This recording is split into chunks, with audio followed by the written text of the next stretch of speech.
Every story is boring without an interesting opening, and this one starts off with a pile of dead bodies. A man stumbles his way through, escaping the tendrils of the dark. The one thing he remembers is facing off a terrifying monster who tore apart his flesh until he was saved by a majestic golden knight. The scarlet-haired warrior defeated the monster to rescue him, but unfortunately, he had already lost far too much blood. His vision fades to black as the mysterious angel comforts him. It's because of the actions of one man that the world has been saved. However, his own life is withering away and can't be saved. Even then, all he could do was stare at the soft gaze of the Valkyrie, who soothed him until his final breath. An average dude became a hero and saved his world and ultimately met his demise. Back then, he had no idea that he would have to once again take on the role of the savior of the world. But before that, let's start from the beginning. Noah Brown finds himself drifting among the endless abyss, questioning his experience fighting a monster before his death. Out of nowhere, a monstrous eldritch god greets him as the incarnation of the void. After recreating his soul, the gods want to use him for a unique code that belongs to his soul. The young man feared angering the eternal god and reached within his soul, activating the astral system, which reveals that the code has fused with his soul. This revelation angered the Lovecraftian being, because it can no longer separate the code from his body. The incarnation of the void tries to make him a puppet under his heel,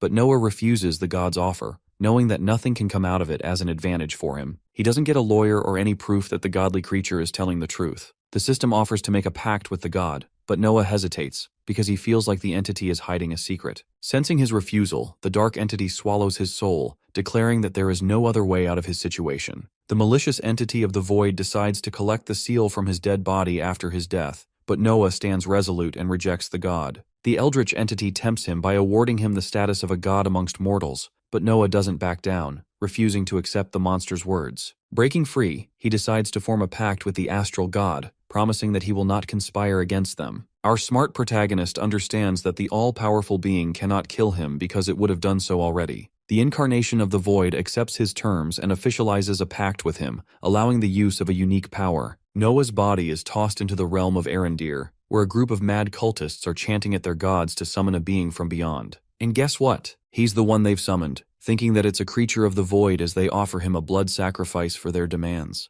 The crazy-ass cultist executioner draws his sword and pleads to the creature of the abyss to accept the woman as an offering. To be honest, I think anyone would fold in under 5 seconds if the offering looks that much of a baddie. Anyway, our boy doesn't have any clue what's going on. 1 second ago, he was talking to Cthulhu's dad and the ruler of Cosmos or whatever, and in the next moment he's being hailed as the creature of the abyss. Completely helpless, he turns to his system screen for any clues or insight into what's going on. The system screen pulls up with a quest generation screen, followed by a menu screen which highlights 4 tabs of abilities, skills, perks, and finally quests. Noah's current quest is to, well, use the smartest strategy that mankind has ever created, to fucking run. Right now he's in a threatening location, and the people here are mad cultists who could really make his life a living hell. Our boy doesn't even focus on the reward while gathering himself. He's just busy taking in the situation, realizing that he's amongst crazy worshippers that are treating him as some kind of powerful entity. Instead of running away, Noah leans into the persona of an angry entity and roars at one of the cultists to tell him where he's been summoned after being called from the void. The quivering little cultist can barely hold himself together and explains that he's in the realm of Arendir, summoned for a sacrifice in exchange for an awakened life. Dialing up his acting skills to an Oscar-level performance, Bro genuinely acts like they pissed off a powerful entity who was enjoying his sleep. This puts the pressure on the cultists even more, who quickly appeal to him, explaining that he can enter the material realm at will since he's a powerful being. Once again, Noah has very little to go off of. His tiny brain is out here pushing brain cells to come up with a solution. The system comes to his rescue at last, and after tapping into the perks menu, our boy learns that he has something called the Identify skill, something that every awakened being possesses. To cut the explanation short, think of it like an appraisal skill that lets him identify and inspect details. So our boy quickly performs a test on the same random dude in front of him. The skill provides basic details like the association of the cultist and the association of the executioner, but beyond that, it doesn't really say anything. Not even for the 5-star meal of a baddie sleeping in front of him. Of course, Noah understands that the woman must be feeling uneasy about being offered as a sacrifice for a damn deity, so he thinks it's best to help free her. But the question is how? This dude needs a proper distraction, and in order to utilize it, he checks his items menu, opening a list of inventory. Bro only has 1 scroll, so he grabs a hold of it from his inventory, testing its capabilities. Hilariously, the cultists think that the creature of the abyss is capable of using teleportation abilities. But I actually like this reasoning for the system, because it provides a perfect excuse in front of other people. Anyway, The scroll pops open a long essay about the realm of Arandir and his purpose here. It outlines a termination clause too, so if our boy breaks the pact, his soul is going to experience a pain worse than stepping on a Lego. Our boy realizes that he has to do with the best of what he has, so he roars out to the cultists to free the woman, and in exchange he will grant their request. Apparently the dude wants her as his servant, but for some reason, the cultists appear disoriented and start chatting amongst each other. Noah asks to confirm if they're refusing his order. Terrified, one cultist stands up and explains that it's just a shocking event for them. After all, every other pact in history has required at least one sacrifice.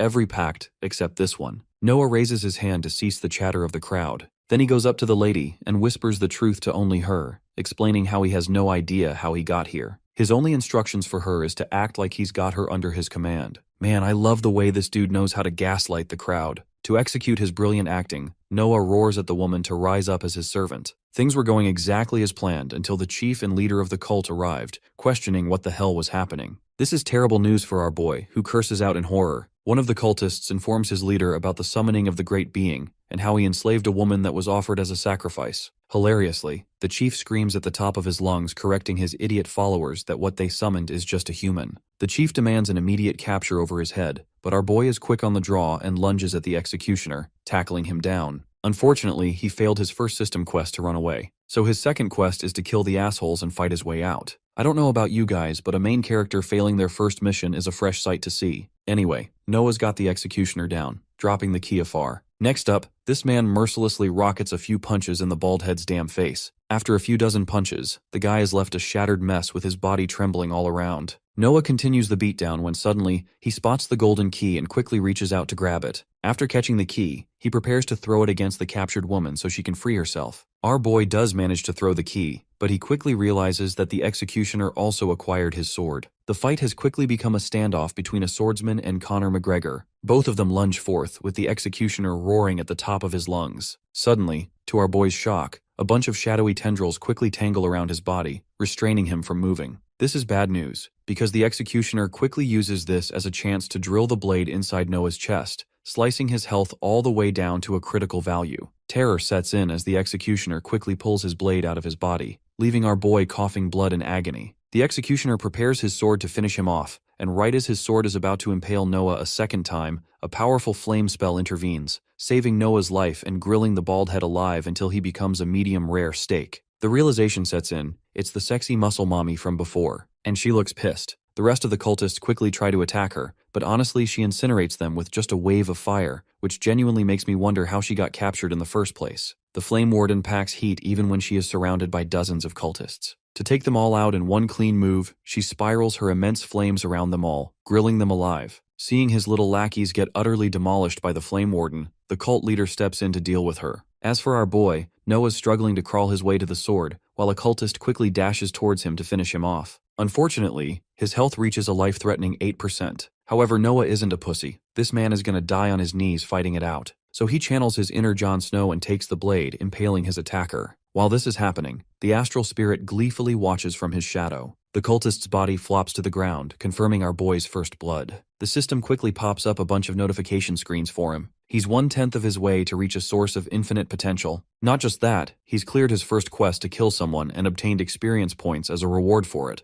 The system expresses the competition of his secret quest as well, for freeing Aurelia Fruster, the Fire Warden. Entering a start of dizziness, our boy recollects himself as the system grants him experience. Unfortunately, he doesn't have a specific class or a path to use the points, so at the edge of his fleeting life, he is given the opportunity to choose. Noah's body collapses as a pool of blood exits his chest. The dude thinks it's a shame that he died the moment he got his second life. Apparently Truck Kun didn't show him any mercy this time. Noah enters a void-like state, dangling in the hands of the abyss as the system officially kickstarts his awakening process, transporting him to the astral space again. He opens his eyes again, questioning where the hell they've sent his ass for round 3. But to his surprise, Noah spots an arcade machine in front of him and recalls his experience of having never been to an arcade in a long time. As he's collecting himself, he spots a dude that looks just like him sitting at the receptionist desk. Dylan the Chillin waves him hello, while our boy gives him a snarky look and demands to know where he is. As he's whining around complaining about the gods, Dylan acts like a good host and simply hears him out. Noah is practically seething with rage, and honestly, after dying 2 times in a row and losing the hot baddie, I would be too. The chill dude asks for a minute to explain everything.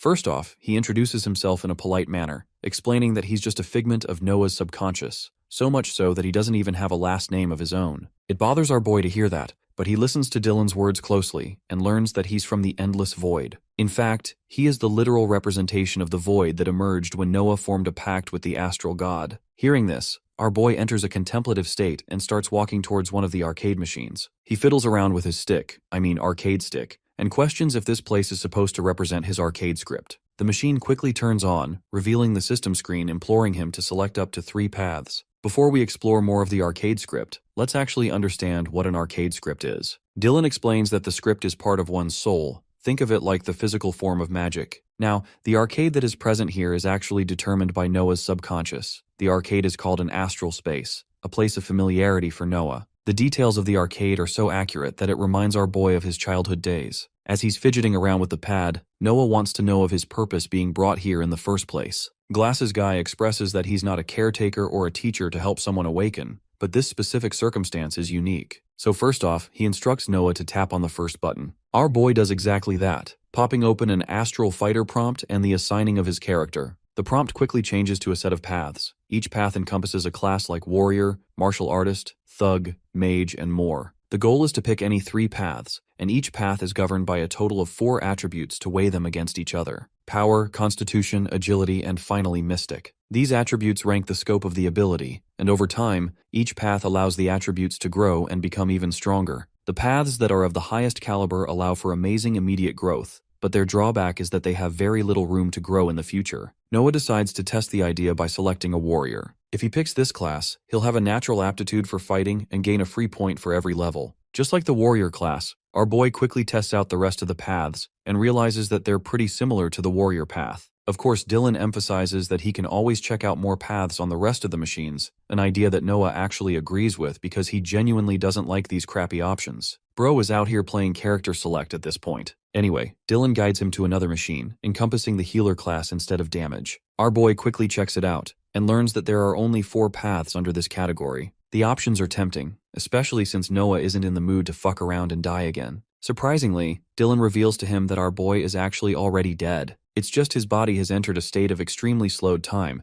allowing him to awaken before his death. And right after he chooses his paths, he'll return back to the near-dead state he had. By the way, this basically confirms that if our boy doesn't pick a path that heals him instantly, he's cooked the moment he respawns. Interestingly, Noah catches his eye on the Exsanguinator class. Admittedly, it's a rare class, allowing one to deal damage and heal themselves as long as they keep on killing other creatures. The only requirement is a good understanding of biology, but the rewards are pretty good, awarding 2 points per level. Dylan thinks it's a nice option to explore, especially when both of his needs are covered. Excited, Noah finalizes his option and goes on to select 2 more paths. By the way, Dylan is actually pretty damn sneaky. He tells Noah to select a legendary class called the Void's Herald, and though it's freaking busted by awarding 10 attributes on each level up, Noah fully understands that he'll permanently become a slave of the deity if he selects this option. That's why he wants to pick options specifically aimed for helping out his strategy. A while passes, and our boy's looking convinced with his selections. He picked Astral Walker and Void Hunter as his second and third paths. Both of them uniquely allow for multiple points for each level up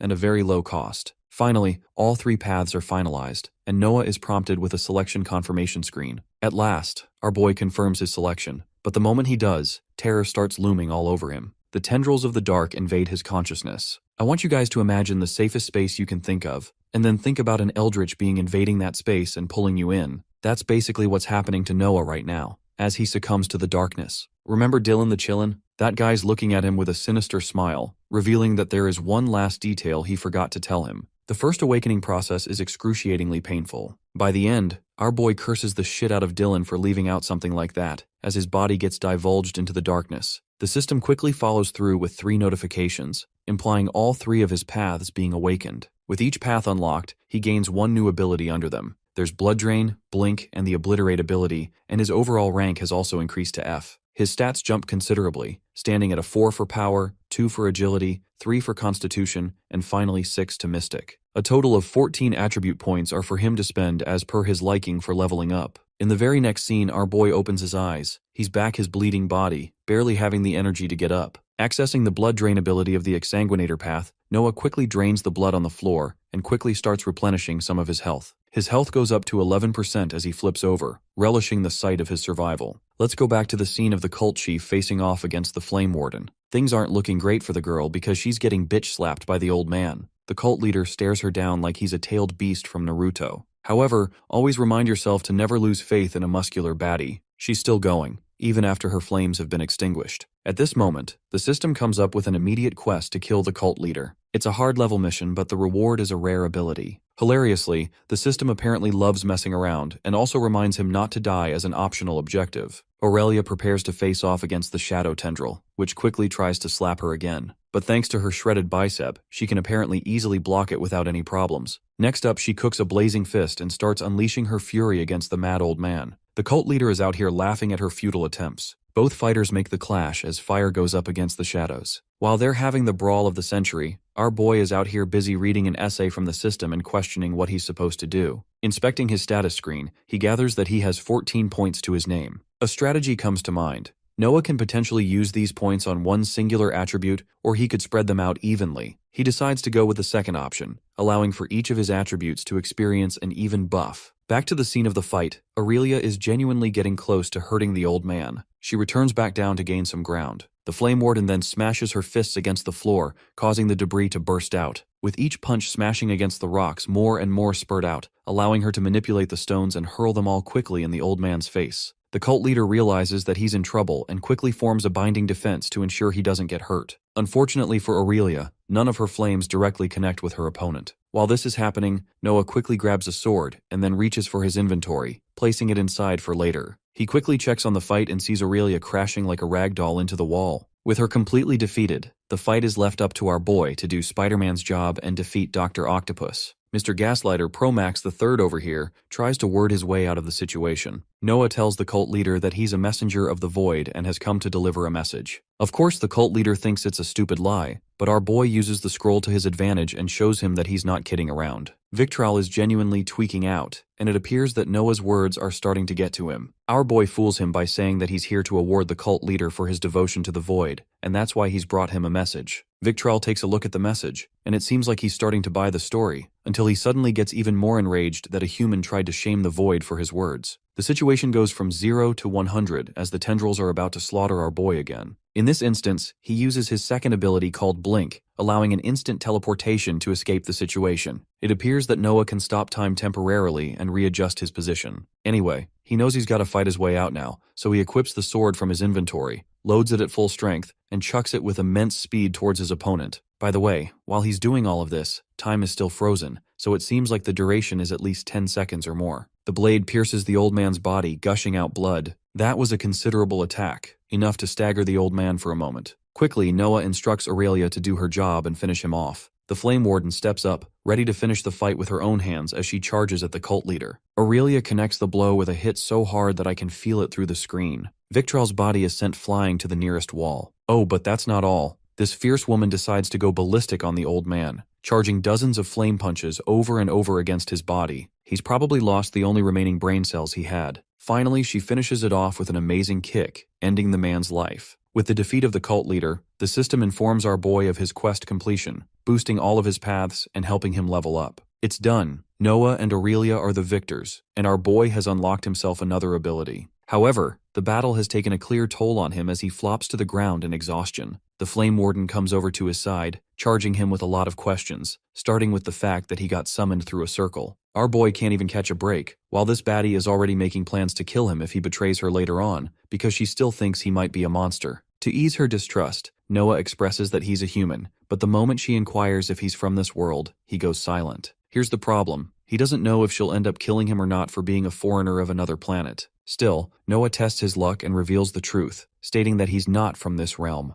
Clearly, she's not impressed because she thinks he might be associated with the cultists. But our boy clarifies that it's not the case, and that he doesn't even know any people from this world. The distrustful Aurelia demands to know the answers, even though he expresses clearly that he doesn't know any groups. Regaining her patience, the Flame Warden apologizes for treating him with sudden distrust. She's truly grateful for what he did. It's just that she experienced a fresh betrayal today with her own adventuring party. That's why she's having a hard time adjusting. Noah tells her about his system's quest, but she doesn't get a word of what he's saying at all. He even tries to explain it through the logic of an RPG game, but this woman has never heard of that either. She stands confused, while he's out here looking lost. Realizing that it's helpless to talk about his system, our boy simply introduces himself as Noah, and reveals that he was reborn into this world. But his explanation doesn't add up in her eyes, because no one just resurrects out of the blue unless a god willed it. And not just that, he somehow knew about her name, but that's only because the system told him. Regardless, he's just as clueless as her and doesn't know what's going on. The Flame Warden tells him that foreigners from the other world are exceptionally rare, and that's why she wanted to question him. But from his demeanor, he has gained her trust. Without any explanation, Aurelia quickly sits down and starts meditating instead of escaping. Noah questions her thought process, while his words truly make her feel like he's a foreigner. She explains to him the importance of meditation to replenish one's mana. She can also sense that he's low on mana and should do the same. Noah is surprised to learn about the aura that he possesses, not the TikTok one, the real one. Every awakened being shares an aura, but apparently our boy is the first of his kind to access such a privilege. He even jokes around by telling her that they only have magic tricks, if anything. She's rather surprised that he chose the exsanguinator path of all things, especially when he's a newbie to magic. It suddenly makes him wonder if he's made a mistake of some kind. Aurelia assures him that he's gonna be fine, unless he ends up learning necromancy or some creepy shit to piss off the Adventurers Guild. Curiously, he wants to know about the guild, but she shuts him up to continue meditating. A system screen pops up and allows him to use the skill of meditation. Not just that, there's now a mana point bar located underneath his health bar too. Now, while he's waiting for his mana to replenish back, he makes good use of his time by bumping up all of his attributes. As for his 3 abilities, they're all the same level, and he's tested about 2 of them. His curiosity gets the better of him, so he inspects the Obliterate ability, realizing that it helps him annihilate anything and everything in his path. Bro is suddenly capable of using Gojo's purple technique. Harnessing its power in his hand, he actually depletes his own health just by holding it. He's glad to have taken up the exsanguinator path, or else he couldn't heal from such issues. A while later, the meditation is complete, and both are fully replenished when it comes to their mana. Aurelia thinks it's a good time to start moving. She goes up to the old man's corpse and discovers what she was looking for. This gold bracelet is actually a storage item for space magic. Think of it as an inventory item, and its contents can be easily accessed by taking it back to the city. Now, it makes our boy wonder if he can also freely manipulate his inventory and form it into an object to easily access it in front of others. Aurelia points out the one flaw of storage devices. All of them are bloodbound to their user, meaning they can't be accessed even after the user has died. She rummages his corpse to find a key, and thinks that if that doesn't work out, they'll need outside help for the cause. Inspecting the bracelet on his own for a moment, Noah manages to interact with it using his inventory. What he does next is quite interesting. He teleports the items stored inside the bracelet back into his actual inventory. Think of it like a transfer. Lucky for him, our boy has just found himself a great deal of valuables like mana stones and potions, as well as weapons. Aurelia doesn't even know that he's already transferred, and somehow Noah quickly surprises her with the golden key she was looking for. Noah reveals that he discovered a lot of stuff from the storage device, and he lists out the items too. This stuns her completely, because as explained earlier, it's impossible for any person to transfer or look into the contents of a storage item without its key. Noah returns her the key and quickly changes his outfit, thanks to accessing a set of clothes from his inventory. Bro completes his outfit check, posing like a model even though his clothes are dirty and torn. Another object that strikes his attention is the Ring of Abyssal Eye, which appears like a cursed object. The Flame Warden explains that it's not really cursed, but rather disgusting to look at. It also helps one to have an overall greater mana capacity. Quickly our boy slips on the ring, despite hating the way it looks. With the ring equipped, he inherits its boost in mana as well as other sensory boosts. The Flame Baddie tosses the corpse of the old man away, and thanks to the ring's perception boosting ability, Noah can finally see the absolute unit that this woman is. She's classed at level 68 because Noah's the missing one from completing her 69. Anyway, our boy is satisfied when he quickly takes control of his epic daggers from the inventory, playing around to his heart's content. Aurelia decides to go up to the corpse of the executioner, preparing a burst of flame in her hand as she inquires if it's the first time Noah has killed someone. She deduced accurately because she's been in this line of work to know about these things. Aurelia burns the corpses and explains her motivation to continue working is because of money, fame, and respect. But the one thing that she loves doing the most is helping others. That's the noble reason behind her actions, and why she wants to purge the evil from their world.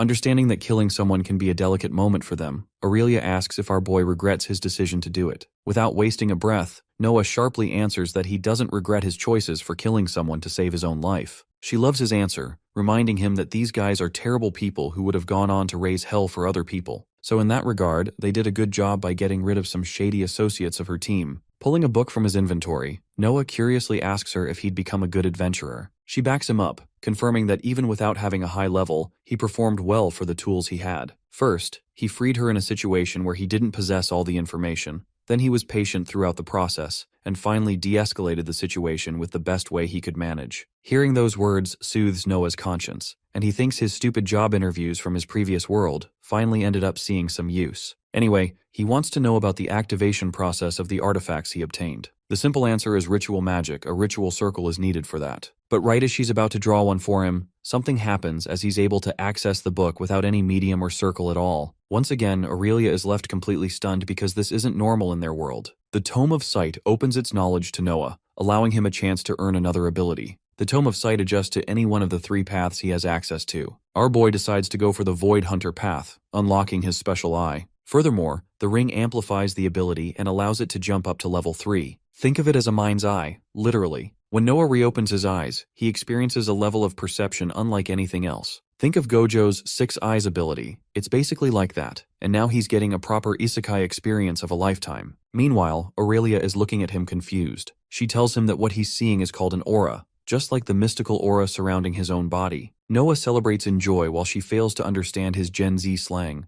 thinking that sick literally means to be unwell. Consuming the second book, he assigns the Tome of Infliction to his Exsanguinator path, helping unlock another ability called Bleed. This one renders a bleed status effect on his enemies, and the same effect can be applied to weapons as well. Once again, it's an ability so uncommon that Aurelia thinks it should belong to a rare or higher category. Before proceeding any further, she hands him a shitty mana stone to eat. But she actually gave him this one for a reason, because if he consumes anything of a higher caliber, he'll succumb to mana poisoning. At first, his body will experience a power boost, but shortly after the poison will take over. And if he's stupid enough to take an even higher grade than that, his body will experience a temporary strength boost before being completely paralyzed. It's a painful way to die. By the way, while she's flexing her body, bro is out here simping for her shredded physique. Consuming a mana stone 3 grade higher is the worst outcome, because the person's body will literally explode, granting an instant death. But that's a lucky scenario, because if it doesn't explode, his body will melt down his flesh and organs as he suffers the most painful death imaginable. Yeah,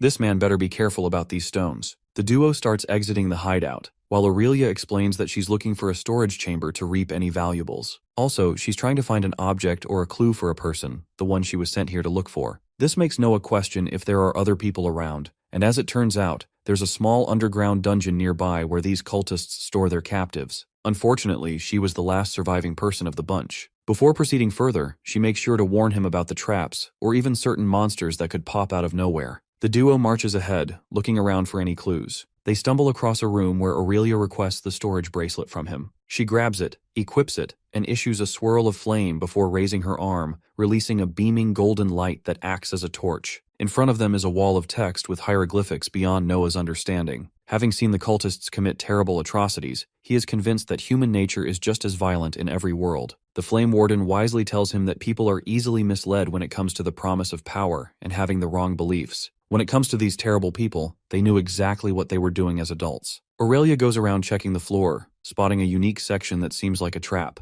She thinks it's best to jump over it so they don't fall into it. But it appears that Noah's mind is drifting off to his thoughts. He wants to know about the fate of the people who were misguided and fell under the influence of the cult. To explain that part, Aurelia fleshes out what happened over the span of a millennia. The Priest of Hellion is always there to fight the Abyss, and while her ritual can free someone from the influence of the Dark Abyss, it's also a cruel one as it burns your body. This form of practice is known as a punishment for the cultists, typically done to execute them publicly, and the ones who end up surviving such a ritual are forever changed. Hearing this makes Noah's blood boil, because in the same manner, a poor and misguided child could have been sacrificed all the same. Aurelia emphasizes that the fate was the same for everyone, a painless and quick death. Having avoided the set of spikes, they continue walking ahead and discover a unique door. The door appears to have a magic barrier locking it out, so Aurelia takes it into her hands by literally punching a damn hole through it. The impact of her punch is so damn massive that it leaves a shockwave behind. Even our boy congratulates her for inventing a new way to unlock a door. Entering the room, Aurelia and Noah discover the leader's study chambers. However, nothing is special among these books. Adopting the mindset of an evil cult leader, Noah suggests that all the good stuff must be placed elsewhere. He walks around interacting with a book and stumbles across a rare find. This one is called the Skill Book of Advanced Abyssal Call,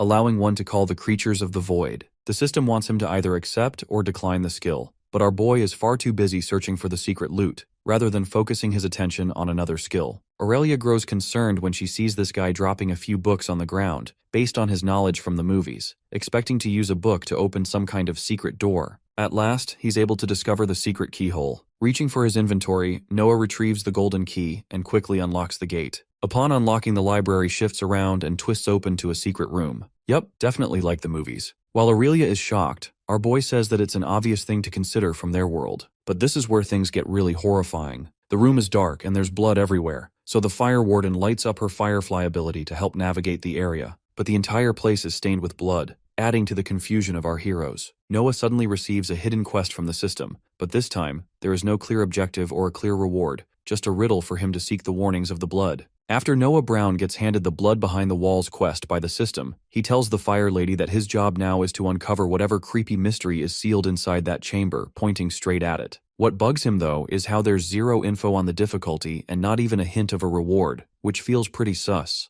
Aurelia wastes no time snapping back at him, saying if that's really the case, then he better not move a muscle because this whole area might be way too dangerous for someone like him who just dropped into this world. She reminds him that F-rankers like him are meant to be out hunting soft, easy monsters instead of strolling blind into some sketchy abyss cult business. Noah then points at the exit and asks why she doesn't just leave him behind and go to the town to recruit some people to help them. But the lady explains it's not that simple. The team that backstabbed her is still roaming around, and she's worried they might have been taken out before she was meant to be sacrificed. If their corpses aren't found, there's a risk they could rise as undead, and that's one horror she's not about to let loose. Noah pauses for a second to think it through, and then tells her that in that case, he's just going to tag along because he's not about to let her die here. The lady hears that and throws some playful shade at him, wondering how he plans to help when he couldn't even scratch a monster at best. But Noah fires back and reminds her how he was the one who helped when Victrol was about to turn her into a sacrifice. Aurelia brushes it off, saying that was a one-time thing and probably just a fluke, though she does admit he deserves a little credit and that he's actually getting the hang of magic faster than she expected. Noah grins and starts bragging that it's all thanks to years of playing video games, which just makes even less sense to her and leaves her more confused than impressed. As they wander deeper without a clue where they're going,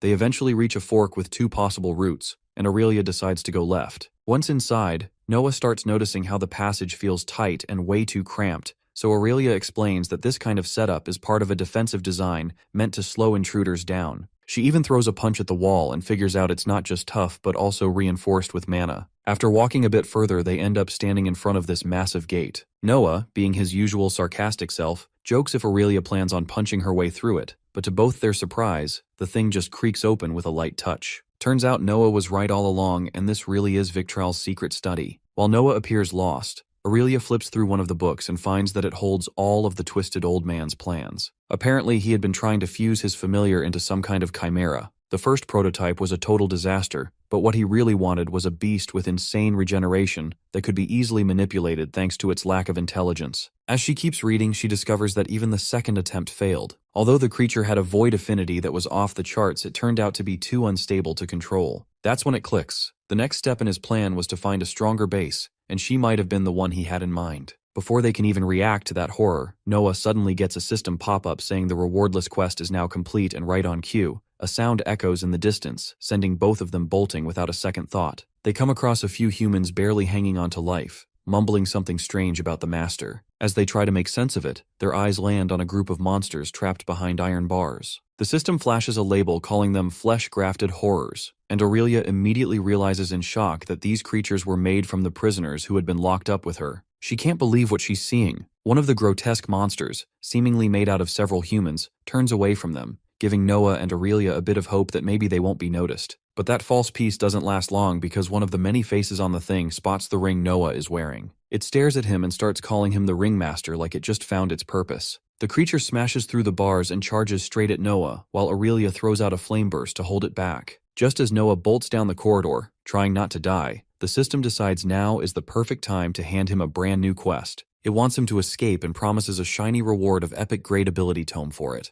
But with a monster on his heels, he slams the panel shut and tries to come up with a perfect escape route. Sadly, the plan doesn't go far because the nasty creature's tongue lashes out and grabs him mid-run. Noah fires up every last brain cell and tries to blink his way out, but for some reason the skill refuses to activate. The system chimes in, ever so helpfully, to inform him that the monster is suppressing his aura, which is why his abilities lock down. Just when things start looking really bad, Aurelia jumps into the fight and blasts the monster's rope-like tongue with fire, saving Noah from getting reeled in like a fish. The monster doesn't take that kindly and instantly locks onto the Fire Lady, clearly seeing her as the new pest that needs to be exterminated at all costs. To make things worse, it heals almost instantly, which really throws Aurelia off since her flames don't seem to be doing much against something that heals faster than it burns. Then the creature unleashes this ungodly scream, louder than the most dramatic woman alive, and Noah has to slap his hands over his ears to stop his eardrums from shattering. The system informs him that this was something called a phantom shriek, and congratulates him on successfully resisting it. Meanwhile, the monster keeps chasing Aurelia, but she darts around using her fire magic, dodging its attacks again and again until she finally gets close enough to roast the main body with a well-placed burst. She glances back at Noah, casually asking if he made it through that scream,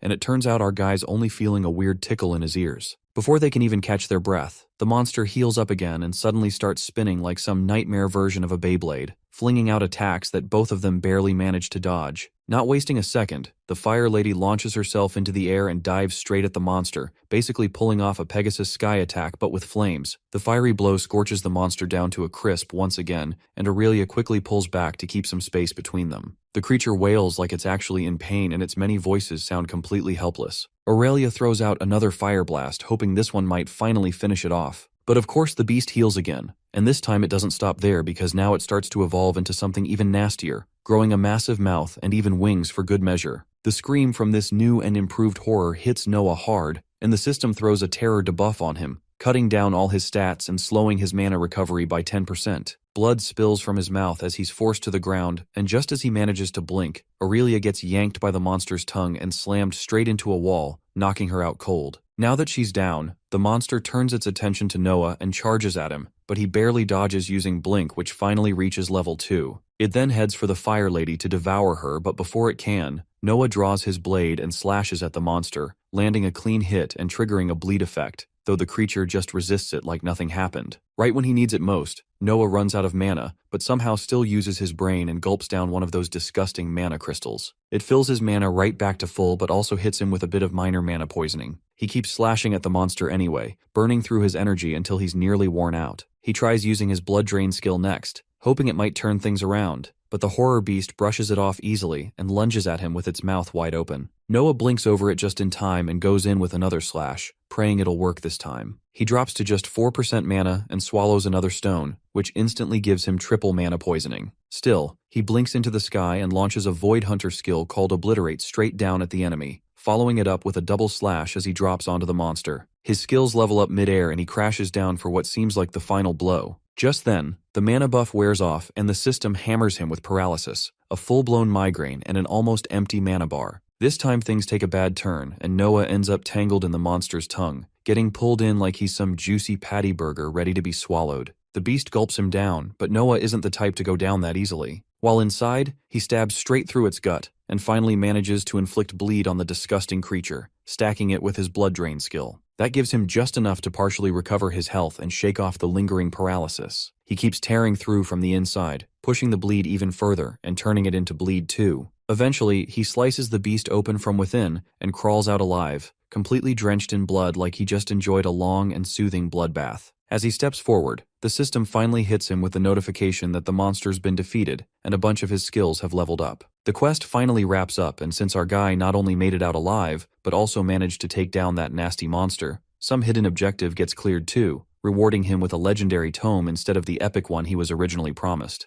Somehow the system glitches out and casually announces that the monster has been absorbed and something has been unlocked, without bothering to explain anything further. Meanwhile, our blood-soaked hero collapses right there on the floor, completely wiped out and barely hanging in. After a while, he slowly regains consciousness, drags himself upright, and lazily wipes his face clean. He decides to meditate, thinking that maybe restoring mana will fix everything. But the universe clearly has other plans, because he ends up collapsing again with his head stuck to the floor like it's been glued there. A pile of status ailments hit him all at once. Around this time, Aurelia finally wakes up and looks over at him, asking what on earth he's trying to pull by lying around like that. She then gives him a rare thank you, saying she still can't wrap her head around the fact that he's saved her guts not once, but twice now. She even admits that both of them making it out alive feels like an actual miracle. As she walks over to check on him, she realizes what's going on, and figures out that our guy's getting wrecked by some intense mana poisoning side effects. Noah asks if this is something he should actually be freaking out over, but the lady shuts him down, saying it might get a little ugly but definitely not fatal. She even throws in a simple fix, telling him to just close his eyes and keep releasing mana until he's completely empty. Our guy takes her advice like a loyal student and goes all in on the mana dump, and somehow it actually works as he drains himself completely. However, being out of mana isn't exactly fun either, since it feels like every bit of strength is leaking out of his body, and he ends up slumping into a forced bow like he's honoring a king. Luckily though, right when his mana hits rock bottom, the symptoms of mana poisoning let go of him and he drops down softly, finally catching a break. The Fire Lady tells him to just lie there and let his mana build back up on its own, which basically means staying flat and lifeless for a while. She adds that it might take him around 2 whole days before his regeneration goes back to normal. Noah turns to the lady and asks if she's got any water or maybe a healing potion, and the moment he gets his hands on one, he gulps it down like a dying fish. Feeling a bit more alive, he gets back up and starts ranting about how badly he's lacking in abilities and how he really needs to step up. So, he decides it's finally time to check out that legendary tome he somehow ended up with. Turns out it's got something called the Lifeblood ability, and without wasting a second, he activates it. The new skill gives his health regeneration a massive boost, and when Aurelia hears about it, she asks what kind of skill he just got. Noah explains that he can now store extra health and tap into it for a serious burst of regeneration whenever he's in trouble. That kind of upgrade instantly makes the lady jealous, and she throws in a comment about how he's always the one getting all these blessings, and how it's honestly unfair. But Noah throws her an equally loaded reply, saying that where he's from, just seeing magic exist in the first place feels unfair enough. Right then, the system sends him a new notification asking him to consume something, but the whole thing looks half broken with random chunks missing, making it look like total gibberish. He then remembers the ring and slips it on, hoping it might boost his identify skill just enough to give him some actual info about whatever this mystery item is. But even with the ring on, the description stays just as vague and messed up, with entire words missing like someone spilled water on the system file. He ends up burning a ridiculous amount of focus just staring at the screen, trying to figure out if this is some kind of seal messing with the item, or if his identify skill just isn't strong enough to crack it. At one point, he even starts wondering if the item itself might be busted. Still, despite all that doubt, he shrugs it off and chooses to go ahead and consume the thing anyway. Just then, he gets a message saying his genetic code is about to be modified, and that line alone sends an icy jolt straight down his spine. He zones out completely, leaving Aurelia panicking as she yells at him trying to figure out what is going on. Right after, a random quest drops in and weird stuff starts happening, but whatever transformation he is undergoing ends up stalling midway. Then comes another notification saying some entity called the Devourer has used Purify on him, and that is when he starts coughing out this massive amount of thick black goo, probably the fast food leftovers and those half-dead chickens he used to eat back on Earth. Finally, the system notifies him that he has now been purified, and every single one of his magical abilities just got a solid boost. His migraine and mana fatigue vanish, and on top of that, every single one of his attributes jumps up by a massive 5 points. He's completely wrecked by now, looking more like a half-dead zombie as he crashes down to the ground. Watching the mess unfold makes Aurelia genuinely worried, especially since it's the first time she's seen this much toxic sludge oozing out of one human. She can't help but question what kind of cursed place his previous world must have been to bless him with this level of poison buildup. Meanwhile, Noah finds himself chilling in a bath, thinking about how just yesterday he was stuck at a miserable job, and now he's somehow turned into a blood-sucking weirdo who pulls stuff out of thin air. As he scrubs himself down, the system helpfully pops up to inform him of the most pointless update ever, that he has now been cleaned. He doesn't really dwell on it, and after throwing on some clothes, he checks the system to see how much his attributes have gone up. That's when he notices a new Devourer skill that boosts all his stats by another 5%. On top of that, he also unlocks a growth attribute that lets his strength increase naturally, either through magic or just by doing things himself. As he's still enjoying the rush of power going through him, Aurelia walks in asking the most obvious question ever if he's awake. Noah casually tells her that he even managed to take a bath and jokes if she wants one too. The lady points out that he already had one while she was dragging him here and checking the place around. Noah wonders aloud if he was knocked out for an hour or more, but before he can say anything else, she asks if he's not already sick of being stuck here, and says it's time to leave since there's another place they should be heading to. Noah suddenly gets the feeling that the lady might be a bit stinky, and once again suggests she should take a bath, but this time she responds a little more firmly, saying that she already did. That's when it hits him that she's probably one of those people who absolutely hate winter, so he mentions how much he actually loves the cold. Aurelia shrugs and says it's one of the perks of being a fire mage, though winter never really bothered her that much anyway. Noah starts telling her how he used to play snow fights back on Earth, and then asks if she's ever heard of ice cream, which of course she hasn't. He tries to explain it to her, calling it the second best invention ever made by humanity right after pizza. The lady says she honestly can't tell if it's the translation spell messing up or if he's just plain weird. But either way, she's blaming him and not the system. As they finally step out into the forest, Noah feels amazing seeing the sky again, though that mood shift doesn't last long when he notices something a bit off. There aren't one but two suns up there. Noah tells her that where he comes from, there's only one sun, and then asks how on earth they even measure day and night with two of those things in the sky. The lady gives him the most obvious answer possible, saying it's daytime when both are up and nighttime when both set. But there's a weird little gap between them that causes a first dawn and second dawn, and later when they go down, a final dawn too, which honestly just sounds way too complicated for someone like Noah who never really uses his brain for this sort of stuff. Right then, the system chimes in telling him that his run quest has been completed and he's unlocked the map feature as a reward. Just as that happens, he notices Aurelia holding something in her hand and casually asks if that was what she had been looking for all this time. She nods and explains that it's a non-magical protective charm, usually given to children to keep evil spirits away. This triggers another quest where Noah now has to return the necklace to its rightful owner, who's supposedly living in some village called Lefar, which, judging by the name, is probably not nearby. The difficulty level looks easy at least, and he's promised some experience points as a reward. He lets Aurelia know about it, and she suggests they should camp for the night since the final dusk is just a few hours away. She points out that this might be his first real adventuring quest, so she's going to be the one taking the lead this time. Our guy bows down like a loyal student, calling her his teacher and showing his appreciation. Next thing, it's morning already and Aurelia's got two giant armadillo-looking creatures ready, called armadillos here, which seem to be their best bet for crossing the forest without getting stomped by something worse. Noah feels a little uneasy as he isn't exactly a fan of giant creatures, and nervously asks if she's really sure these things won't eat them. She climbs onto one without a second thought and tells him that they're herbivores, actually pretty chill to tame and willing to help humans as long as they're getting fed. Weirdly enough, the fact that they already have saddles just lying around makes it look like they were made for lazy riders like them. Noah wonders if he somehow turned into Mowgli overnight and tries climbing onto the beast, only to get tossed off and end up kissing the ground. Aurelia's already getting ready to move out, but Noah, not about to get left behind like some side character, activates his blink skill and teleports onto the saddle like he owns the thing. The ride keeps going, and as the creature starts hopping over massive trees, Noah loses balance and slips right off since his grip game clearly needs work. He quickly uses blink and manages to grab onto a branch, but today just isn't playing nice with him, because the branch snaps and sends him crashing down. To make things worse, the creature strolls over and starts licking his face, and Noah's immediate reaction says it all as it feels absolutely disgusting. After a messy start and enough bruises, Noah finally figures out how to stay on properly, and suddenly looks like he's having the time of his life acting like this might be the coolest thing he's ever done. He even claims it feels like riding on a dragon's back, and the moment that word drops, Aurelia suddenly tenses up and demands to know if there were actually dragons on Earth. Noah tries to explain that dragons were all over their movies, stories, and manhwas, but they were more like mythical stuff. He then goes on about how the closest real creatures to dragons were dinosaurs, but those poor things got unlucky and went extinct long before humans even showed up.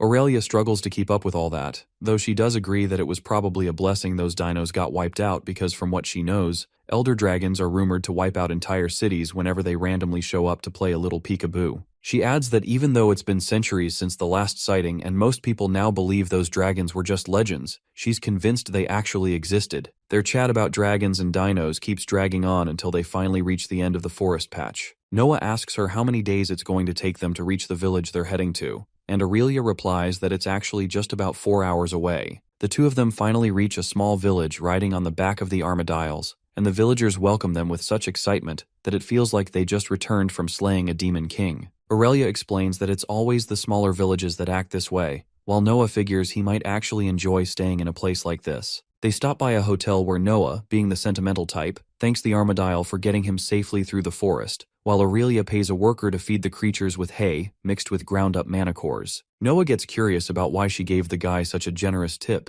and she tells him it's just smart living because the working class will go the extra mile if you treat them right. He agrees, admitting that it makes total sense. Aurelia takes a playful jab saying nothing about Noah screams normal and tells him to keep a low profile if he doesn't want to draw unnecessary attention. He questions her logic and she explains that while adventurers might stumble upon people from other worlds now and then, regular villagers are completely clueless. In fact, she claims even a talking plant might be easier for them to digest than a guy like him. They walk into the inn where the innkeeper greets them with a warm welcome and asks how long they plan to stay. Aurelia replies that it's just for the night and hands over the payment for a room with 2 beds. The man slides over the key and tells them where their room is, and right after that, Aurelia tells Noah she has to go speak with a few people and suggests that he should get some rest in the meantime. Noah clearly isn't planning on resting and already has his eyes on the group chilling in the lobby like they're some rare species of humans who don't immediately want to murder him. Just sitting around and talking without worrying about his life actually sounds like a good idea for once. But right when he starts getting too comfy, it hits him that he's said something stupid, and of course Aurelia isn't letting that slide. She gives him a cold push and warns him to keep that nonsense to himself, telling him to take the key if he really plans on resting before she's back. Once she's out the door, the innkeeper smirks and comments that his companion sure has a fiery personality, and Noah just shrugs, saying that's probably what he likes about her most.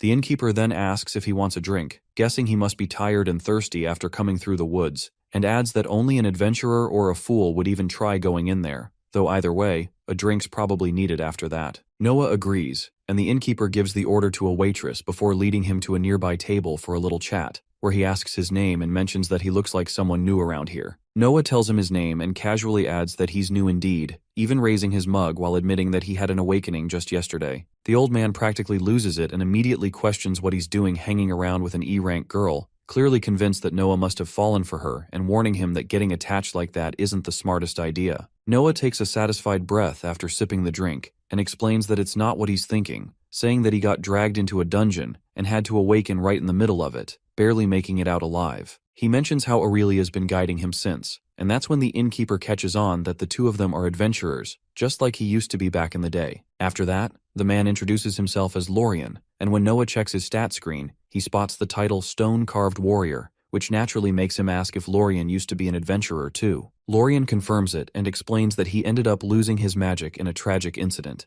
and after that he chose to walk away from that life, saying he's just glad to have made it out alive. Noah gets even more curious and asks what kind of monster he ran into, and Lorien goes on to say that he and his team were heading into a dungeon up north when out of nowhere this pearly white translucent creature showed up from the depths and shredded through them before they even had time to react. He adds that they were completely paralyzed and two of his friends got killed right away, while he ended up losing his mana, and after that day he's never heard of that creature showing up again. As Noah takes another sip, his lifeblood ability kicks in and purges every bit of toxin from the drink, including the stuff that would have made him feel a little buzzed. Lorien notices that and chuckles, telling him that he can shut off the ability whenever he wants, and Noah does it right away before ordering more drinks. The innkeeper mentions that the effect can be toggled back on again whenever needed, and after a little while Noah does just that, and then decides to ask Lorien if he knows anything about some villagers who've gone missing, and the team that was out looking for them. He shares that people have been vanishing into the woods for nearly 6 months now, and even the two who were sent to investigate ended up disappearing as well. Later, some adventurers were sent in to check things out, but came back empty-handed since they didn't notice anything strange, and after a while, everyone just mourned and gave up trying. He continues by explaining that the mines collapsed not long after, and since no survivors were found, the villagers had no choice but to seal the place off. They do plan to call in more adventurers to properly look into it, but he points out that sealing off the mines forever would cut off a major resource and surviving the upcoming winter would be that much harder for everyone. He also gives a heads up that strange howling noises still echo from the sealed mines, and the people are now worried about the possibility of an undead infestation. If that turns out to be true, the guild will likely step in and force an evacuation, which no one in the village wants to deal with.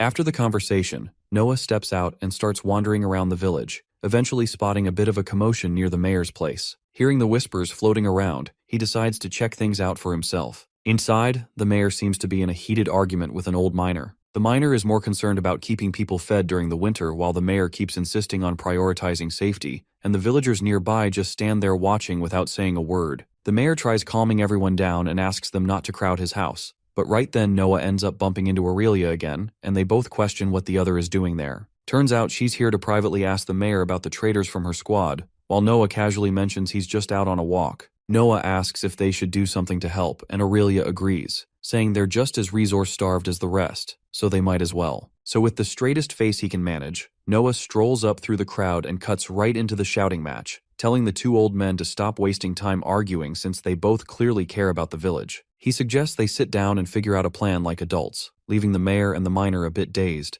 and the miner, still trying to catch up, asks who this guy even is. Aurelia watches helplessly as Noah puts on a full-blown show and introduces himself as the newly awakened adventurer and the obvious solution to all their problems. He explains that the village has trouble in the mines and needs adventurers to investigate the strange occurrences since it might be dangerous, so he nominates himself to handle the situation and promises to come back alive. The miner points out that sending a freshly awakened adventurer is just asking for a funeral, to which our boy casually points at Aurelia and says he's not going solo, which makes her visibly annoyed. She steps up and declares that she's an E rank, hired for a quest just a few days ago, and the village's mess might be part of it. The mayor recognizes her right away and asks about her party, and she explains that she's there looking for them and is also willing to investigate the current problem. Noah instantly jumps in and demands compensation, flashing a business-class smile like he's sealing $1 million deal. The mayor is pleasantly surprised by the offer and asks what their price is, and Noah smoothly asks for an ability tome. But the mayor explains what they have might not suit him, and recommends checking Windrest City and consulting the guild hall there instead. Aurelia cuts in and asks for a D-grade mana stone and 2 horses in exchange for finishing the quest. The miner suddenly declares he'll go along with the both of them since he's a veteran and knows the mines better than anyone. Our hero shrugs and seals the deal with a handshake with the mayor, no matter how awkward that moment is. He receives a new quest to investigate the mines, but Aurelia immediately asks him to step aside and let her do the talking. He steps back without complaint, but is then tapped on the shoulder by the miner who asks why he looks way too old for someone newly awakened. Our boy replies that he's from a place where magic doesn't exist, which is why he started late. The miner is completely flabbergasted and asks if he's from the Dead Zone. Since Noah has no clue, the miner explains that the Dead Zone is a manaless place that drains the life out of anything living, usually left behind as a wasteland by some ancient catastrophe. Noah explains that while he doesn't come from a wasteland, his home isn't exactly a wildlife sanctuary either. But whatever the case, it definitely isn't called the Dead Zone. The old miner shrugs and tells him it doesn't really matter as long as he helps solve the village's problem. Our boy shakes his hand in affirmation, and they agree to meet early the next morning. Later that day, he catches up with Aurelia and asks if she's found a lead. She explains that her team is in Windrest City, and they can also get him registered with the guild once they're there. After traveling, they finally reach just outside the city where Aurelia suddenly remembers she has to return a fallen teammate's necklace, and Noah volunteers to tag along. They arrive at a modest home and knock on the door, where the adventurer's mother opens it, expecting her son,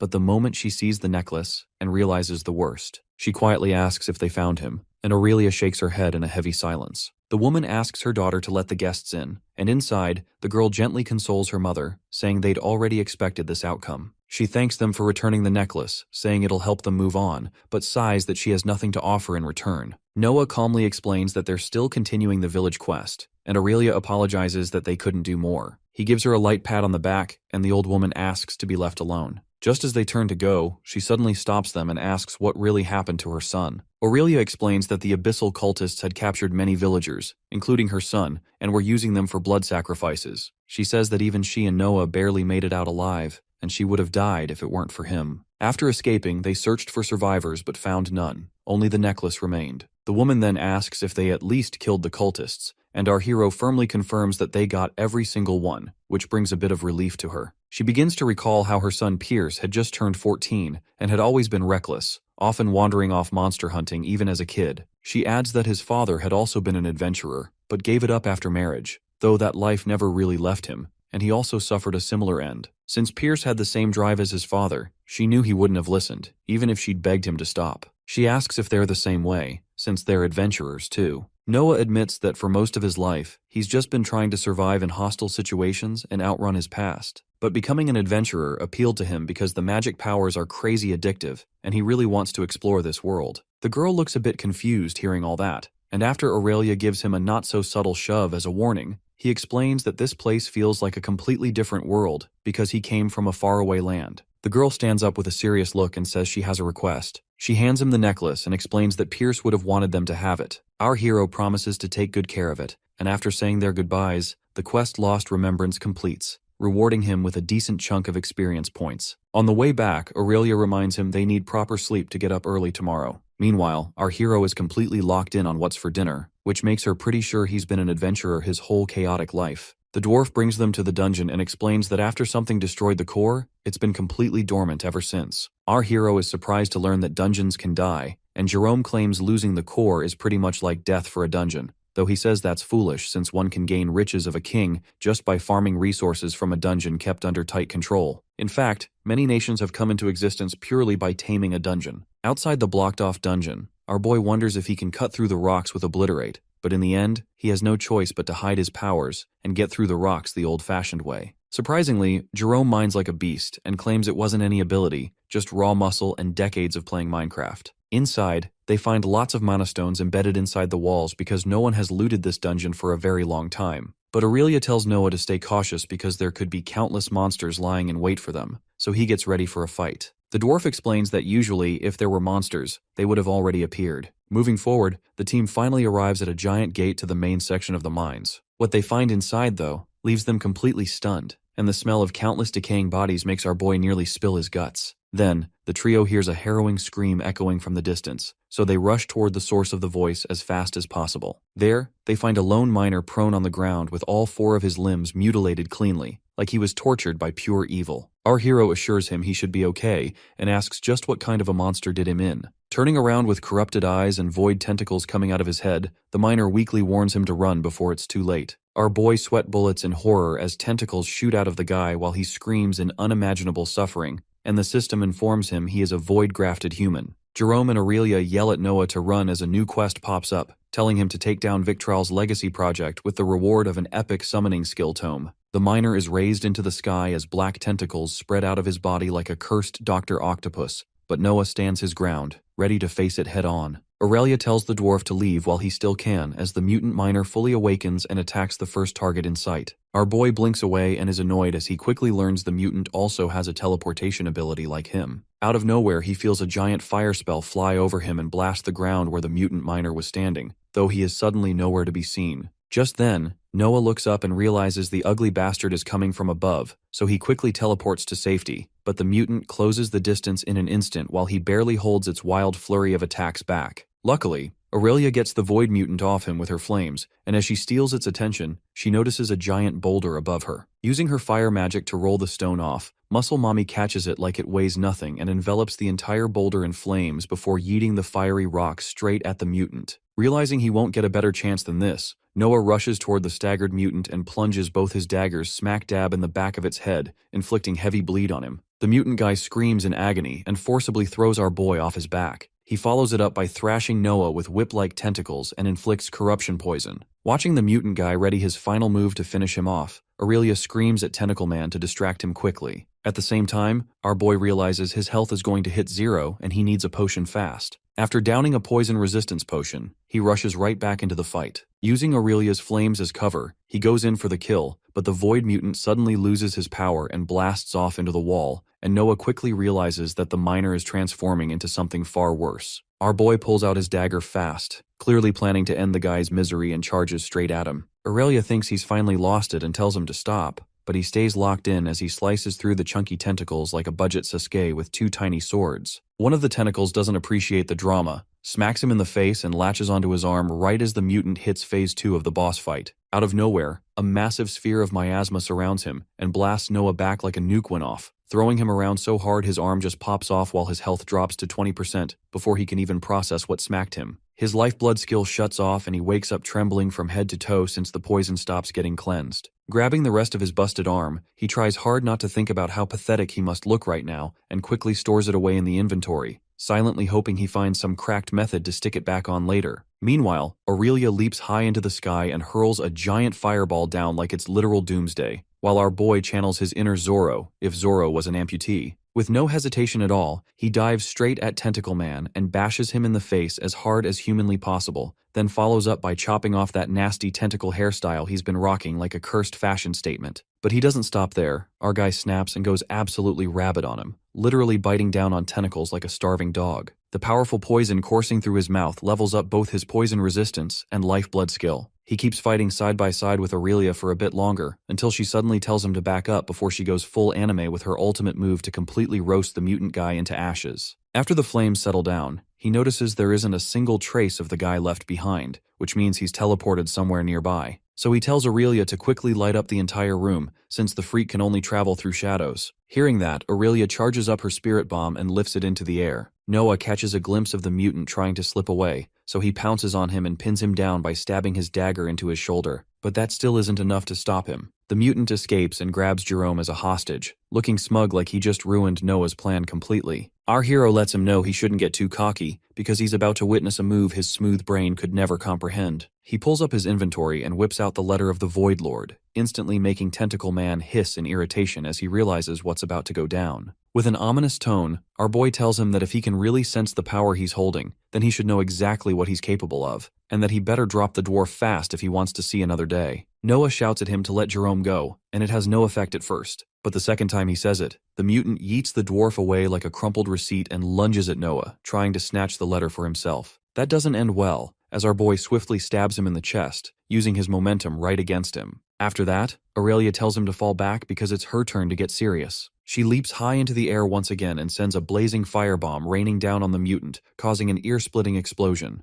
It's so powerful that even the boulders on the ceiling start rattling, like the mines might cave in at any second. Regardless, Noah strolls toward the mutant without a single care in the world, Jotaro style, and to his surprise, the mutant regains some of his senses and actually begs him to put an end to his miserable existence. Without hesitation, our boy does exactly that and puts the poor man out of his misery. The system congratulates him for defeating a rare level 60 monster, and just like that, all his skills level up again, completing the grim quest to end Victral's legacy. For a brief moment, he actually feels bad, knowing the miner was stuck inside, helplessly watching as his own body committed atrocities he couldn't stop. Then a panel pops up, asking if he'd like to devour the abyssal grafted human. He accepts, of course, and while his rank-up progress shoots higher, he also ends up absorbing the miner's memories. That's when things hit the fan. The trauma slams into him like a truck, and he lets out a blood-curdling scream, shaking from head to toe just trying to process the memories. The hellish pain, centuries of twisted torment, and inhumane experiments burn through his brain, and when it finally settles, our boy swears with fire in his eyes that he'll crush every last one of Victral's twisted science projects and wipe out the entire abyssal cult like it's his personal mission in life. As rage ignites every fiber of his being, a new quest window pops up, telling him to destroy the abyssal cult and hunt down every last freak involved, but the quest difficulty is impossible, and the reward is unknown. Feeling bad for him, Aurelia softly tells him they need to get out of this nightmare fast and find a priest to heal him. On their way out, he passes out cold and wakes up later, finding himself lying on a surprisingly cozy sofa, chilling at the other end, munching snacks with a smoke between his fingers. Dylan casually wishes him good morning and says he's the exact opposite of happy to see him again. Noah asks why he's in the dimension this time, and Dylan tells him he should already have a clue. Running it back, Noah remembers his scrap with the mutant, and the last thing in his head is Aurelia hauling him out on her shoulder. He also realizes his hand's still missing, same as real life. Meanwhile, Dylan takes a potato chip and eats it, as he enjoys watching just how messed up Noah's original world is. Even though there is no magic, the humans manage to cause just as much death and destruction, if not more, because mortals never change. Dylan tosses him a chip and says he's been digging into Noah's world since he never thought he'd last this long. He even throws in a sarcastic little sitting ovation, which instantly ticks our boy off. Noah snatches the remote and shuts the TV off before telling the smug, six-packed shut-in that he's been sabotaging him from the start. Caught off guard, Dylan insists he hasn't done a thing, and says the pact won't let him sabotage either side. Even then, he is absolutely allowed to talk trash and have fun doing it. The guy grins like he's living his best life and admits he's been placing bets on him too. With that out of the way, he finally gets to the point and says they need to talk about that shiny new quest Noah just unlocked. Dylan gets right up in his face and sternly tells him there is absolutely no way in hell he can ever wipe out the abyssal cult solo, and our boy jokes he's honestly impressed Dylan even believes in him. With a dead serious face, Dylan makes it very clear it would be a suicide mission, but Noah fires back that he got the quest, so there's no harm in seeing what he's really capable of. Not wanting to risk losing the pact, Dylan asks him what it'll cost for him to forget the cult quest, because abyssal quests are still useful to the Void Lords, even though they don't directly serve the Void itself. Completely unconcerned, our boy fails to see how any of that affects him and says he doesn't give a rat about what happens to the Void or its politics. Still, Dylan reminds him there is no human alive who can't be bought off, whether it's with love, money, or some tempting wish granted. After placing his hand on Noah's shoulder like some kind of sketchy Yakuza boss, he asks him what it'll take for him to forget the cult, since all he wants is a temporary solution anyway, as there are always mortals out there inflicting pain on other mortals. Four Eyes questions how he plans to even achieve that goal, because no matter how many cultists he slays or civilians he protects,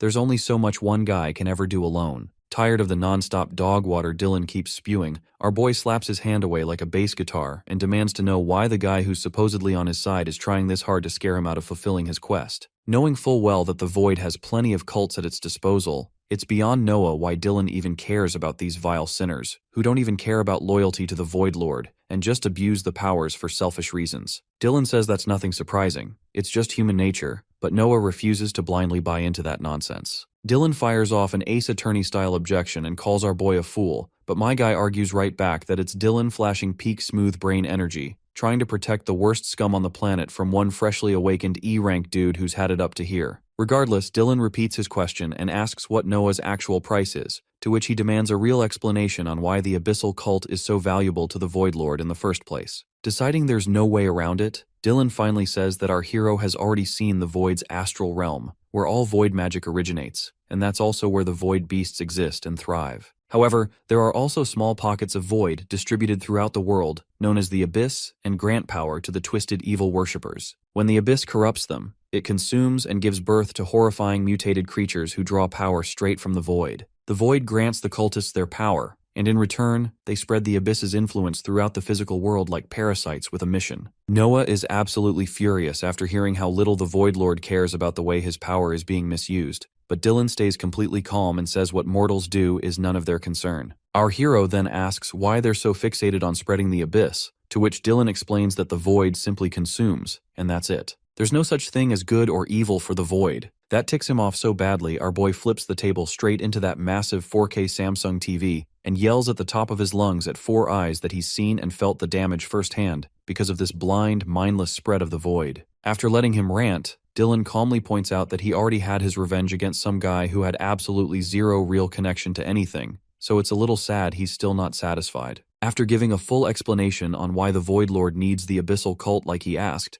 the man asks once again if he's finally willing to cut a deal. Noah claims there's nothing, absolutely nothing, that can convince him not to crush every last piece of scum from the abyssal cult that keeps spreading corruption across the world. He doesn't care how long it takes or if he dies trying. He's made it his life's mission to forcefully unsubscribe them from life. As he storms out, our hero concludes that these evil worshippers get their power from void beasts, and because he has a pact with the Void Lord, he now has full authority under his contract to do whatever he wants with those steaming piles of trash. Jumping out of the room, he suddenly gets the idea of changing the oath of those enslaved by the void, and receives a quest called A New Void, telling him to forge a new future for servants of the Abyss. Back inside the room, Dylan is visibly disappointed to see how painfully selfless Noah is, and wishes him a nice unhappy bad bye. He leaves him with some unfriendly advice that our boy is now walking a path directly against the Void Lord, so he better be ready to face their wrath when they finally take notice. Our hero finally wakes up in reality, and sits up in bed, thinking he's really been passing out a lot lately, like it's a new side hobby. Just then,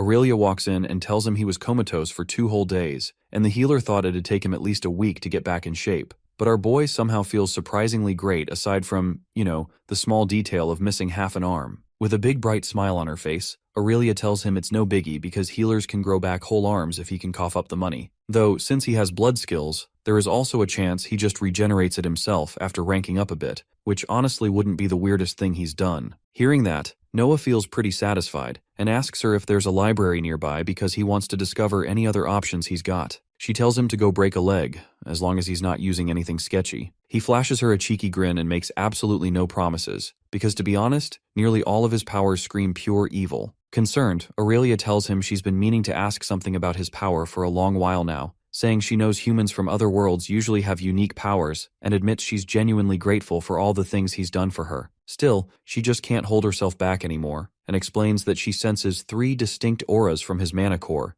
and it looks like he has zero control over them, so it's obvious he is using 3 different paths. While that alone isn't that strange, the 3 paths are way more powerful than the average person's, and even though he hasn't harmed a soul, he is suspiciously good at fighting. The fact that the abyssal cult summoned him and he uses void magic doesn't exactly help her sleep at night, but she still chooses to trust him because he saved her when she needed it most, even though he easily could have left her to die alone. Being a certified Chad, our boy casually tells her he's done every martial art she can think of back in high school, and even name drops all the ones he tried because he always had a passion for fighting, even if he switched it up a lot. Then he admits that he isn't entirely sure what's up with the 3 paths either, and that he simply did what he had to after getting yeeted into a life-threatening situation in a world he didn't recognize. Hearing that, Fire Mommy totally gets it and says she trusts him, which is something she doesn't do easily, and asks him to return that trust. Using her flames, she dispels the concealing magic that hides the ring's real power, and because she trusts him now, she straight up hands it over and tells him to inspect it properly. He appraises it and gets a vague explanation,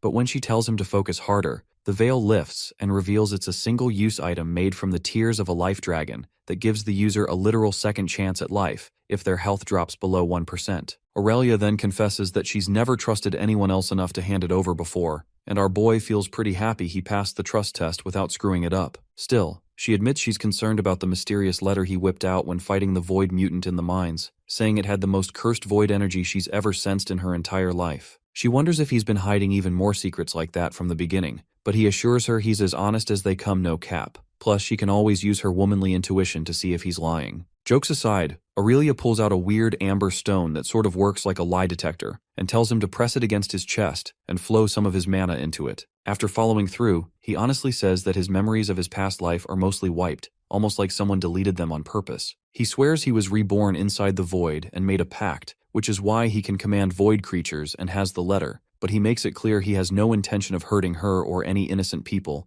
unlike the actual crackhead cultists trying to end the world. At the end, Aurelia tells him to repeat after her that he hasn't told a single lie and swear on his astral soul, and after Noah repeats her after her like a champ, the stone starts glowing brightly. Seeing that the stone didn't even crack a little, she tells him it means he told the truth and she now fully trusts him with her life, so he better quit with the trust issues already. Our boy is genuinely impressed that the stone can detect lies so accurately, but she explains it only picks up on the shaky mana flow when someone lies, and only absolute masters of mana control can trick it. Later on, our hero goes out for some fresh air and strolls over to the library to check out some books on prosthetics, as well as information about this new world he's stuck in. At first, the cool sci-fi robot arm design catches his eye, but as he reads deeper, he discovers the Void parasites. These things look like worms on steroids, and they're actually pretty tiny, but if they manage to sneak into a host's body, they hijack it by digging straight into the spine and brain. Not only that, they also mutate the host's body like crazy, and in rare cursed miracles, they even make the host stronger while keeping them fully conscious, kind of like a weirdly wholesome symbiotic relationship.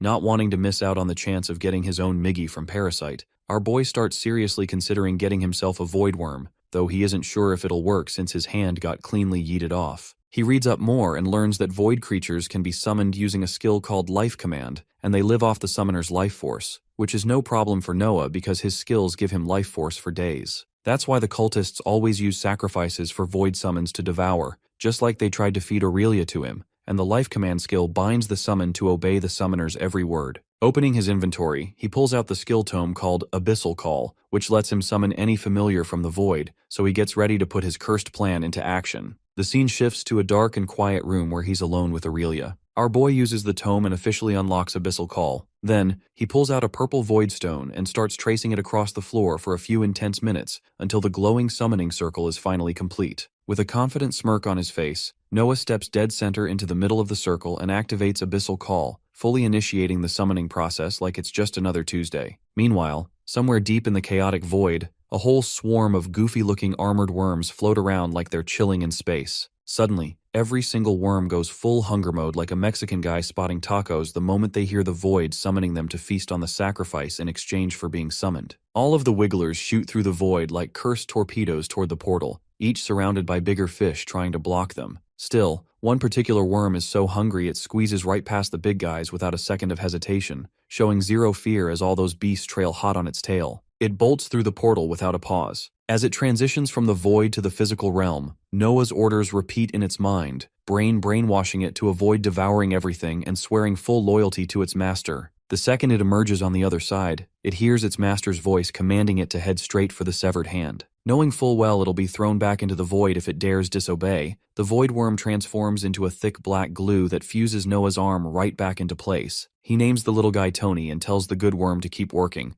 but then a sharp jolt of pain shoots through his arm and drops him to his knees, triggering a level 1 fever. Watching him suffer, Aurelia immediately flips out and threatens to burn the whole arm off unless he unsummons that cursed thing. But Noah tells her to calm down because he's got it under control, even though he looks like he just rage quit a Fortnite match. Suddenly the pain cranks up and he lets out a raw scream, so Aurelia points out that he's clearly not as in control as he thinks. Noah admits his body feels like it's burning from the inside, so he rips off his shirt dramatically, revealing a six-pack that would make every K-pop stan froth at the mouth. At the same time, the Void aura swirling around his arm intensifies, and his fever kicks up from level 1 to level 2. Taking the opportunity to cop a quick feel, Aurelia puts her hand on his back and confirms the fever's real. and our boy explains it's all because the parasite is devouring his life force to heal the arm. He begs her to pass him some health potions since the pain is so intense he can't even stay upright. Collapsing on the floor like an absolute unit, our hero convinces himself that pain is just a beta mindset and refuses to be ruled by it, causing his pain-tolerant skill up to level 2. Fighting through the torment, he starts meditating, breathing deep and steady like he's doing yoga in hell. Our boy reaches enlightenment, and his meditation skill breaks through to level 3. Once the pain finally disappears all of a sudden, he stares at his jet black hand and notices it's completely numb. With the fever finally gone, he throws his shirt back on, much to Aurelia's disappointment, and she hands him a potion. He downs that bad boy like a chug jug, and the remaining pain vanishes like it was never even there. Feeling his arm twitching like it's got a mind of its own, he realizes Tony is still doing his thing, and politely asks the worm to calm down a little. The void worm responds that his nails are now poisonous claws, and his arm muscles are buffed to superhuman levels. Hearing that, Noah nods in approval and compliments his boy on the solid work, while Aurelia silently wonders about the many things that Big Black Hand can be used for. The upgrade officially changes our hero's race from modified human to human symbiote,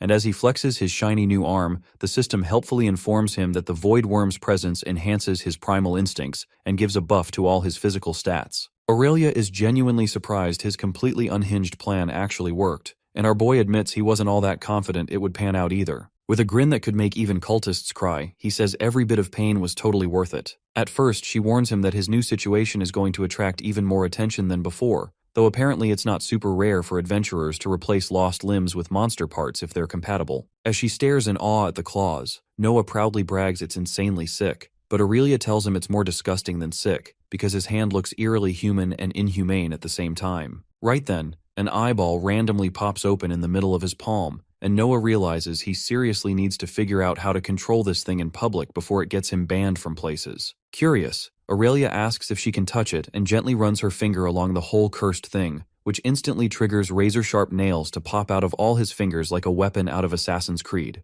Watching them pop out like secret weapons, Noah is absolutely stoked. Aurelia says he's actually kind of lucky since most adventurers constantly swap their equipment to keep up as they get stronger, but his arm will evolve and grow stronger alongside him. Hearing that, Noah lights up like a little kid on Christmas and says it's time to take his shiny new monster arm for a test drive. Before he can get too hyped, Aurelia stops him from wrecking the place they rented. They head outside to a quiet park, and our boy sets his sights on an unlucky tree he volunteers as a sacrifice. Ominous energy drips from his cursed hand as he jumps up and slashes, leaving deep grooves across the bark with his razor-sharp claws. By the time the poison finishes doing its thing, the tree looks more bald than the rock, while Noah proudly admires the absolute carnage left behind by his cool new power.